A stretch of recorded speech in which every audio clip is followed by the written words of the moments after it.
বিসমিল্লাহির রহমানির রহিম। আসসালামু আলাইকুম। কেমন আছেন আমার প্রিয় ভাই ও আপুরা? আশা করি আল্লাহর রহমতে অনেক অনেক ভালো আছেন। আমিও আলহামদুলিল্লাহ আল্লাহর রহমতে আপনাদের সকলের দোয়ায় অনেক অনেক ভালো আছি। তো দূর দূরান্তে, কাছে দূরে, দেশ বিদেশে যে যেখান থেকে আমার এই ভিডিওটা দেখছেন, সবার প্রতি রইল আমার আন্তরিক ভালোবাসা ও শুভকামনা। তো বন্ধুরা, আমার এই সাদামাটা জীবনের গল্পে আপনাদের সবাইকে আমি স্বাগতম জানাচ্ছি। তো বন্ধুরা, আপনারা যারা আমার এই ভিডিওটা দেখতেছেন বা দেখা শুরু করবেন, অবশ্যই একটি করে লাইক দিয়ে আমার ভিডিওটা কন্টিনিউ করবেন। আপনাদের একটি লাইক আমার কাছে অনেক মূল্যবান।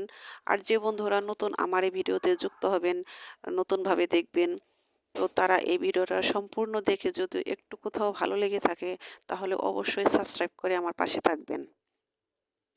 আপনাদের একটি সাবস্ক্রাইব, একটি লাইক অনেক মূল্যবান, এটা আমরা সবাই জানি। তো বন্ধুরা, আজকেও অনেক সকালে ঘুম থেকে উঠেছি। আজকে সারা রাত বৃষ্টি হয়েছে, অনেক বৃষ্টি হয়েছে। তো আমি সকালে উঠে রাতেও বৃষ্টির পানি ধরেছি 2 ড্রাম, আবার দিয়ে রেখেছিলাম বালতি ভর্তি। তো দেখলেন অনেক পানি ধরেছি, কারণ বৃষ্টির পানি আমাদের অনেক দরকার। এই পানিটা আমাদের জন্য অনেক উপকারী।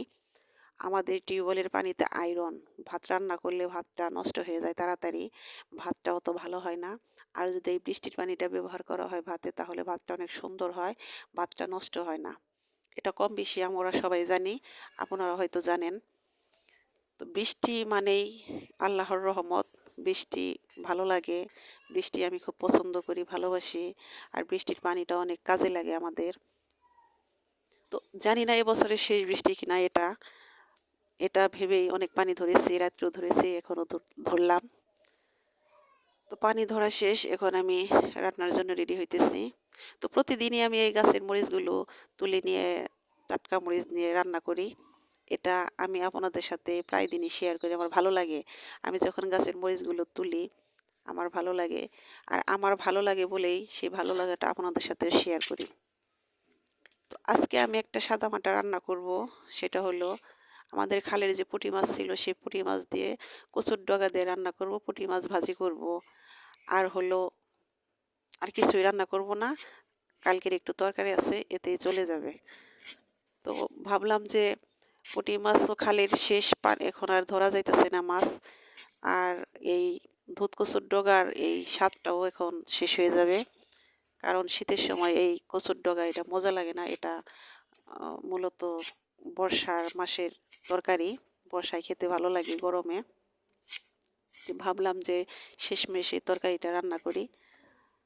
তো সেই কচুর ডাগা দিয়ে আমি পুঁটি মাছ রান্না করব, একদম সাদামাটা রান্না। এই রান্নার আপনাদের সাথে কি শেয়ার করব, রান্না দেখার মতো কিছুই নেই, শুধু আপনার সাথে গল্প করব, এটাই হলো কাজ।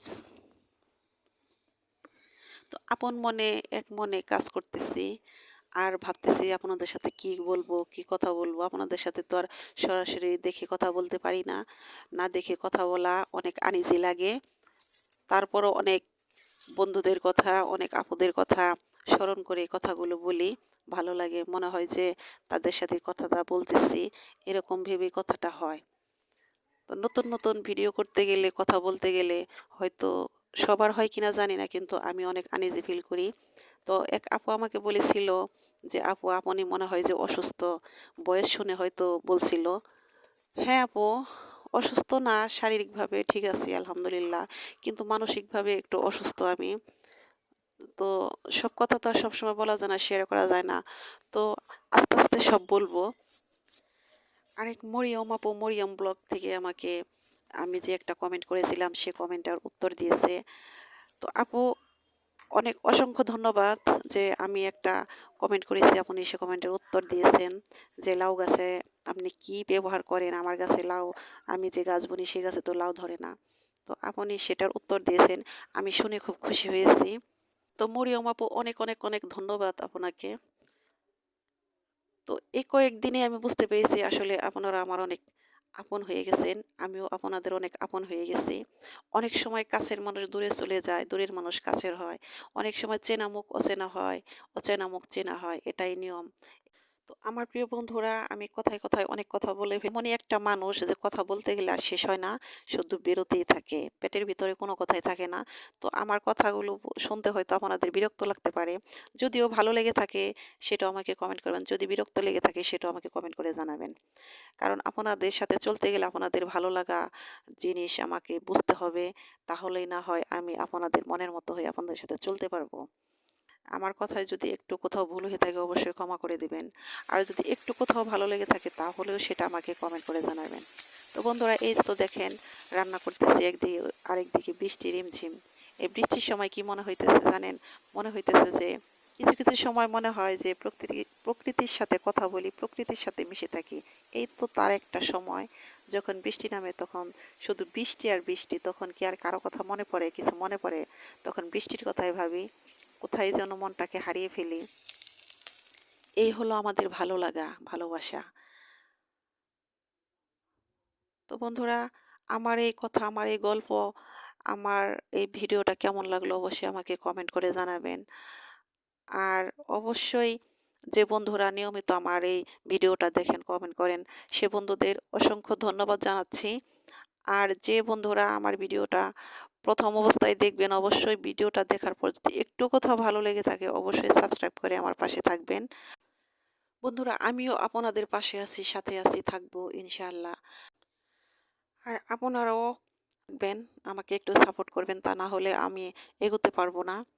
তো আমরা একে অপরের হাত ধরে চলবো ইনশাআল্লাহ। তো বন্ধুরা, কথা বলতে বলতে অনেক কথাই বলে ফেলেছি। কিছু কিছু সময় কথা শুধু বলতে ইচ্ছে করে, আবার কিছু কিছু সময় থেমে যাই। জানি না এটা কেন হয়। আমার প্রিয় ভাই ও আপুরা, অবশ্যই আমার জন্য আপনারা দোয়া করবেন, আমি যেন ঠিকঠাক মতো ভিডিওটা দিতে পারি। আর ঠিকঠাক মতো যেন বয়সটা দিতে পারি, আপনাদের সাথে যেন কথা বলতে পারি। আর অবশ্যই আপনারা আমাকে কমেন্ট করবেন। আপনাদের কমেন্ট পড়লে আমার খুব ভালো লাগে। আপনাদের একটি কমেন্ট আমাকে অনেক উৎসাহ জাগায় যে আমার সাথে আমার বন্ধুরা আছে। আর অনেক বন্ধুরা আছে আমি যে কমেন্ট করি তার কোনো রিপ্লাই পাই না। তো আপনারা বন্ধুরা অবশ্যই আমি যে কমেন্ট করি সে কমেন্টগুলোর উত্তর দেওয়ার চেষ্টা করবেন, অবশ্যই রিপ্লাই দিবেন। বন্ধুরা, আপনারা সবাই ভালো থাকেন, সুস্থ থাকেন। আপনাদের শুভকামনায় আজকের মতো এখানেই বিদায় নিচ্ছি। আল্লাহ হাফেজ। আসসালামু আলাইকুম।